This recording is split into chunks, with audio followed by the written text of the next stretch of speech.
21వ శతాబ్దపు అవసరాలకు అనుగుణంగా తమ ప్రభుత్వం దేశ విద్యా వ్యవస్థను ఆధునీకరిస్తోందని ప్రధానమంత్రి నరేంద్ర మోదీ అన్నారు. న్యూఢిల్లీలోని భారత్ మండపంలో ప్రభుత్వం, విద్యా సంస్థలు, పరిశ్రమలు, ఆవిష్కర్తలు వైయుజిఎం కాన్క్లేవ్ సమావేశంలో ఆయన పాల్గొని ప్రసంగించారు. కొత్త విద్యా విధానం దేశంలో పరివర్తనకు దారితీస్తుందని ప్రధానమంత్రి పేర్కొన్నారు. దేశంలోని ప్రతి విద్యార్థికి ప్రపంచ స్థాయి విజ్ఞానాన్ని తమ ప్రభుత్వం అందుబాటులోకి తీసుకువస్తుందని పేర్కొన్నారు.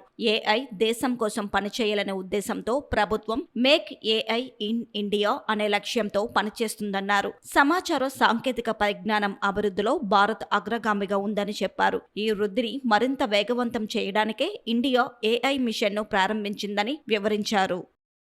साथियों, हमें AI, quantum computing, advance analytics, space tech, health take, synthetic biology को लगातार प्रमोट करना होगा। आज हम देख रहे हैं भारत एआई डेवलपमेंट और एडॉप्शन में आगे रहने वाले देशों में शामिल है। इसके विस्तार के लिए सरकार ने इंडिया एआई मिशन को लॉन्च किया है। इससे world class infrastructure, high quality data sets और रिसर्च फैसिलिटी तैयार किए जाएंगे। भारत में एआई सेंटर्स ही एक्सेलेंस की संख्या भी बढ़ाई जा रही है। देश के जाने माने संस्थानों, उद्योगों और स्टार्टअप्स के द्वारा इन सेंटर्स ऑफ एक्सेलेंस को गति मिल रही है। हम मेक एआई इन इंडिया इसके विजन पर काम कर रहे हैं और हमारा उद्देश्य है make AI work for India.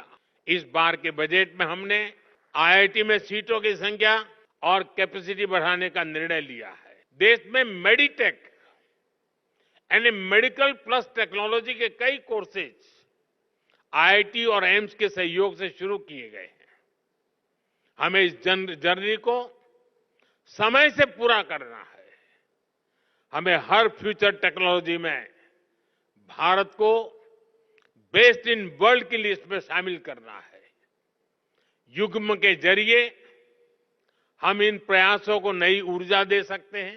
ఒక దేశ భవిష్యత్తు యువతపైనే ఆధారపడి ఉంటుందని, అందుకే వారిని దేశ ఉజ్వల భవిష్యత్తు కోసం సిద్ధం చేయడం చాలా కీలకమని ప్రధాని పేర్కొన్నారు. భారతదేశ విశ్వవిద్యాలయ ప్రాంగణాలు యువత విప్లవాత్మక ఆవిష్కరణలు నడిపిస్తున్న డైనమిక్ కేంద్రాలుగా అభివృద్ధి చెందుతున్నాయన్నారు. ఈ సంవత్సరం బడ్జెట్లో ప్రభుత్వం ఐఐటీలలో సీట్ల సంఖ్య, సామర్థ్యాన్ని పెంచాలని నిర్ణయించినట్టు చెప్పారు. ఐఐటీలు, ఎయిమ్స్ల సహకారంతో అనేక మెడ్టెక్ కోర్సులు ప్రారంభించబడ్డాయని తెలిపారు. हमने विकसित भारत के लक्ष्य के लिए अगले 25 वर्षों की समय सीमा तय की है। हमारे पास समय सीमित है, लक्ष्य बड़े हैं।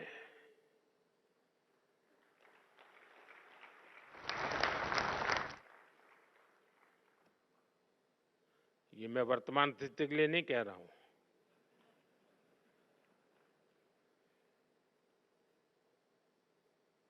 और इसलिए ये जरूरी है कि हमारे आइडिया की प्रोटोटाइप से प्रोडक्ट तक की यात्रा भी कम से कम समय में पूरी हो। जब हम लैब से मार्केट तक की दूरी को कम कर देते हैं तो रिसर्च के परिणाम लोगों तक तेजी से पहुंचने लगते हैं। इससे रिसर्च को भी मोटिवेशन मिलता है, उनके काम, उनकी मेहनत का इंसेंटिव उन तक पहुंचता है। इससे रिसर्च, इनोवेशन और वैल्यू एडिशन के व्हील को और गति मिलती है। इसके लिए जरूरी है कि हमारा पूरा रिसर्च इकोसिस्टम एकेडमिक इंस्टीट्यूशन से लेकर इन्वेस्टर्स और इंडस्ट्री तक हर कोई रिसर्च के साथ खड़ा हो, उन्हें गाइड करे। इंडस्ट्री लीडर्स इस दिशा में एक कदम और आगे ला सकते हैं और वो हमारे युवाओं का मार्गदर्शन कर सकते हैं, फंड की व्यवस्था कर सकते हैं और साथ मिलकर नए सॉल्यूशन डेवलप कर सकते हैं। इसलिए सरकार रेगुलेशंस को सिंप्लीफाई करने, अप्रूवल्स को फास्ट ट्रैक करने के प्रयासों को भी गति दे रही है।